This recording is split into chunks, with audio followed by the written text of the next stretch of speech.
Okay, so you're ready to apply what you have learned about analyzing and clarifying arguments for 3% of your course grade. In this video, I assume that you have already read about the objective, the grading, and the grading for this assignment.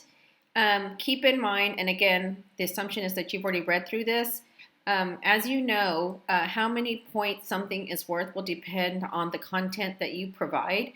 People with shorter arguments, a mistake will count for much more. So let's say you have 4 statements, no non-statements, and let's say that 1 statement is irrelevant and 3 statements function as a premise or a conclusion. If you mislabel 1 statement, think about it. So like I said, 80% of your score comes from markup. So let's say you label a premise a conclusion and a conclusion a premise. Well, since you only have 4 statements, each statement will be worth 20 points. Within those 20 points for each statement, you will labeling it correctly or drawing a line through it if it's irrelevant will be about 15 of those 20 points. So if you labeled a premise a conclusion, then that would be minus 15 points. Or if you labeled something that's irrelevant as a conclusion, that would be minus 15 points. The other 5 of the 20 points would be for other things, like if there was a hedge or if there was an assurance or something like that. Now, if you wrote out arguments that were longer, or you happen to have a really long argument, let's say you have only statements, 8 statements, then each of your statements, if the markup counts for 80%, will each be worth 10 points. That means that that I would probably apply 6 to 7 points just for labeling the statements correctly or drawing a line through the entire statement if it plays no logical function. So if you wrote out longer responses to a given topic for a given item, a mistake will count for less, but there's more possibilities for making a mistake. Whereas if you wrote out less sentences and have less statements, then the likelihood of you making a mistake is lower, but if you do make a mistake, it's going to count for a lot more. All right, so that said, you are listening to this video because you clicked here, and so these are the topics that we are going to cover in this video: retrieving your graded response, copying it, pasting it, submitting it via the right submission option. I'm also going to show you how to mark up your ordinary argument online using the editing functions in the right submission text box. And I'm going to talk about using your item 1 personalized comments to help you analyze your argument. So with that said, let's go ahead and get started. So you will be using this link right here to submit your markup and reformatting, and hence the clarified version of your ordinary argument comprised of your response to the item 1 topic from week 2. There is no further information presented below this link. All the information that you need is being covered in this video. So when you click on this link, you are going to need to scroll all the way down, and you are going to use the right submission function. Do not upload anything as a file, no files. Do not use the add comments function. You have to use the right submission function. So one thing you can do is you can do this in Word, but if you do it in Word, I'm going to have to show you something at the very end of the video. So if you want to first do your argument markup and reformat in Word because it's just easier for you, then please stay tuned to the end of the video where I cover a trick you will have to use to make sure that the formatting looks good. If you plan to use the right submission text box itself to go ahead and do your work within the text box online, then you do not have to watch all the way to the end of the video. I will let you know when I will start to cover what is necessary if you first do this assignment in Word and then wish to copy it and paste it into this text box. So you have to go then, of course, and get the item for this assignment. So I'm going to be using the same video. No, I'm not going to use the same video. So what you will do is for this assignment, as covered in this video, you are going to have to go to the gradebook. So you go to grades and grading and feedback, and then you'll look for your week 2 assignment. Notice that you do have itemized grades for each response in the week 2 assignment, but this is not where you'll go to get your response. You will go to this row right here, submit your response W2 task 1D. What you do is you click on the title of that submission. Then you will look for your item 1 response. You will select your item 1 response. We do not need the subtitle there. You just need your response. Then you need to copy it. Now I've copied it. Then what you have to do is get back into that submission space. So I'm going to go back to Learning and Assignments, or Weekly Bundles, I should say.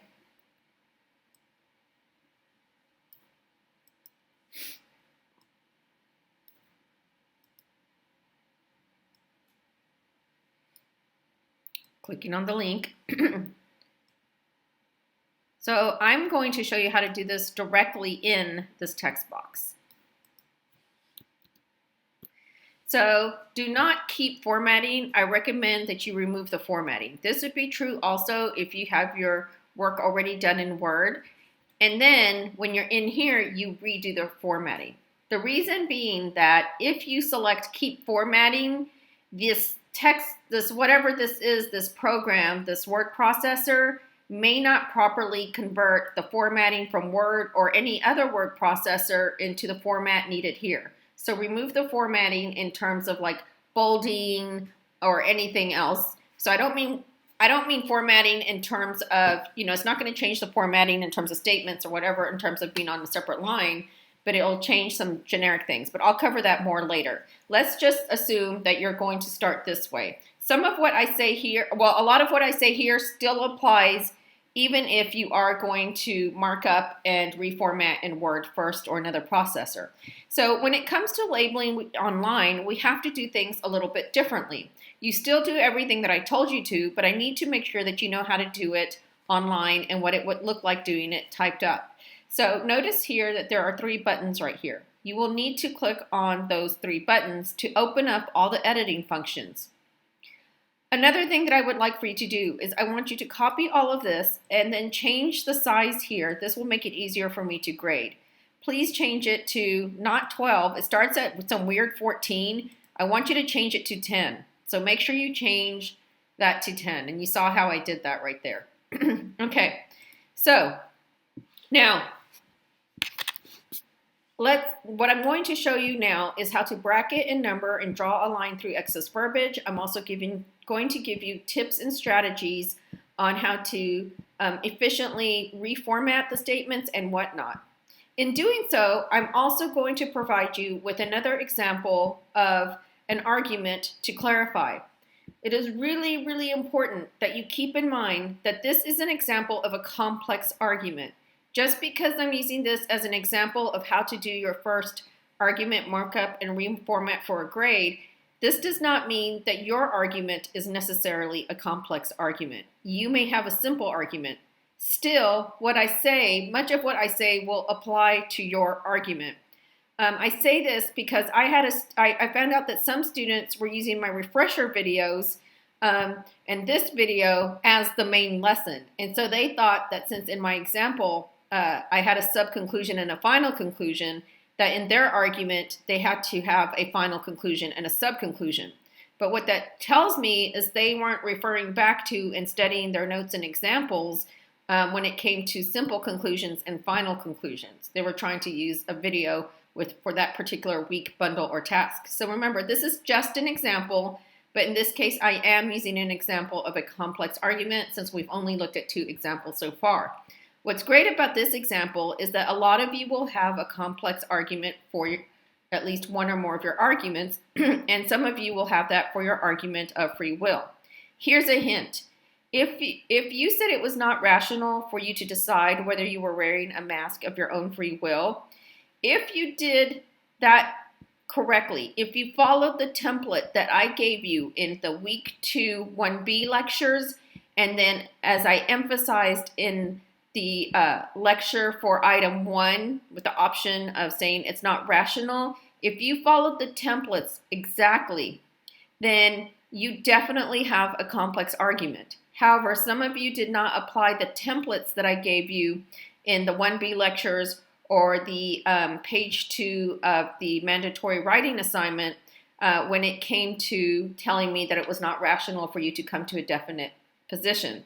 So some of you might have that as a conclusion, but you still don't have a complex argument. So you need to look at your 1B and 1C item 1 lectures to decide whether or not you followed the templates given for that possibility, and hence to decide whether or not you have a complex argument. You can have a complex argument even if you took a definite position with respect to this topic. That said, let's go ahead and get started. I may be dropping other clues and hints along the way. So, when we are bracketing and numbering online, we are going to have the number to the left of the bracket, the opening bracket. So it'll still become at the number will still be at the beginning of the bracket, but we're going to put it before the bracket, okay? Also, we're not going to put a circle around it. I had you do that when it came to submitting your notes to make it just that much more clear and obvious where a bracket number was. So here I have to first read the sentence to see if it is in fact a statement.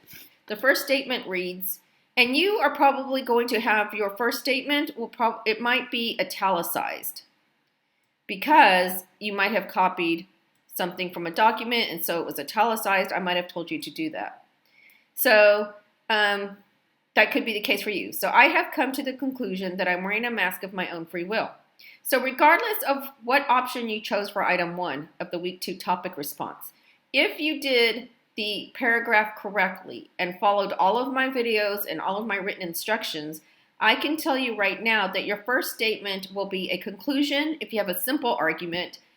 And if you used my templates correctly for not being able to take a position, then if you did the argument correctly and did some good reasoning, then your first statement will be a final conclusion. Now, I cannot guarantee that. You have to use your understanding of the lessons and the concepts.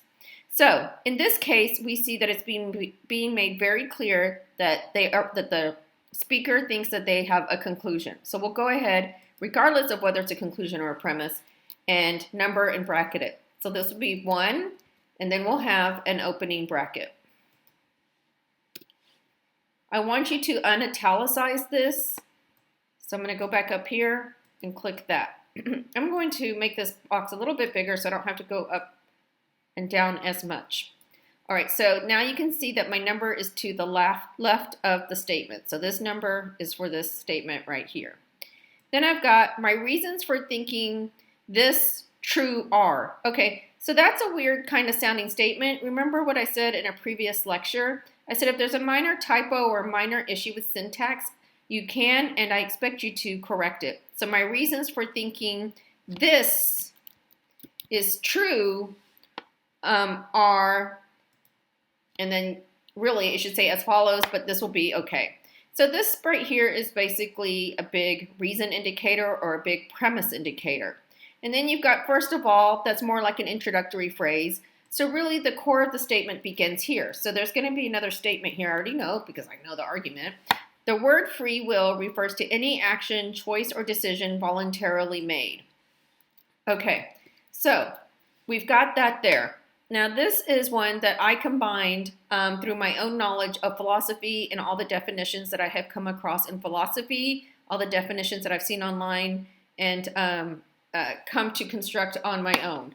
Now that said, I am recognizing that that does come from as being informed from those matters. So here we have statement 2, and this is just an example, so this is not an official assignment or anything, and I'm not claiming that this is even what I think. All right.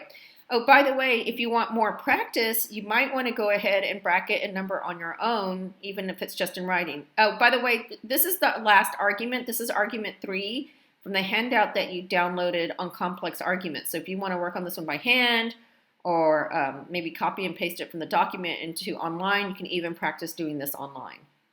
Oh, another thing that I recommend is if you choose, what you can do is you can open up another browser window and follow me step by step. So at this point, you could also pause the video and then go and find your item 1 response and copy it and paste it into this text box, or if you want in Word for right now.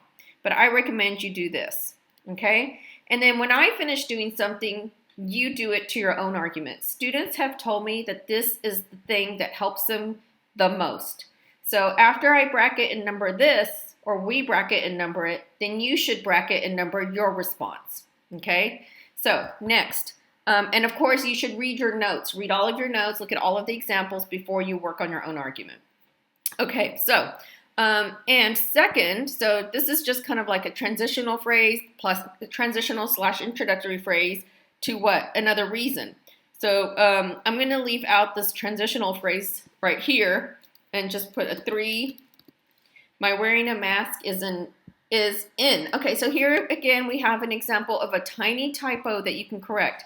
It's not supposed to be in action. It's supposed to be what? Is an action. So there's another example of things that I would expect you to correct that corresponds with the respective definition. Okay? And I am 100% confident that definition for free will is correct. All right, so we don't need the word and. We're going to get rid of that. We can just say I am 100%. So this is going to be statement 4 is correct. So I'm 100% confident that, really there needs to be 2 that's, that definition for free will is correct because that's probably functioning as a reason indicator. So I'm just going to do a 5 like that. That definition simply paraphrases one that the philosopher William Stace discovered through rational inquiry, okay? And we don't need that and it's just saying something else is coming, okay? And remember, okay, I need to stop talking about reasoning right now. If this was just a list like apples, oranges, and bananas, we could not get rid of the word and. We potentially create a sentence fragment after getting rid of and. But this is a complete statement, a complete thought in and of itself before and after and we have a complete thought, a statement. Therefore, we do not need to include the word and. We need to dissect the sentence into the 2 statements that are present, that are manifested there. So we all know that philosophers are experts when it comes to human concepts, definitions, and their use. All right. So now we've got, you might want to take a philosophy class with Dr. C. Some people might say that's a command. I think for the purpose of this example, I'm going to change this. So cross that out or delete it or do something. I just want to make it a less kind of fuzzy example. Take a philosophy class with Dr. C. Okay, so that's a command. So we're not going to bracket it. The other part might be a command as well or like a suggestion, but it's still wasn't really a statement. Well, I don't know. It's more iffy. Let's go with this one. She will teach you to reason just as I have with you. That is a statement that could be, in theory, classified as true or false. And notice that I forgot to number this statement right here. So let's put a 6, and then we're going to type a 7 there. Okay, so that's how you're going to bracket and number online, or if you're using a word processor, in the word processor. I really think that you should go ahead and get your response and try to bracket and number the statements in your response. And also, even though I'm tempted to continue with this video, I think that students tend to like shorter videos, even though students can pause a video whenever they want, even if they're longer. I'm going to go ahead and pause this video or stop the video, and I'm going to start a new one to show you what to do next.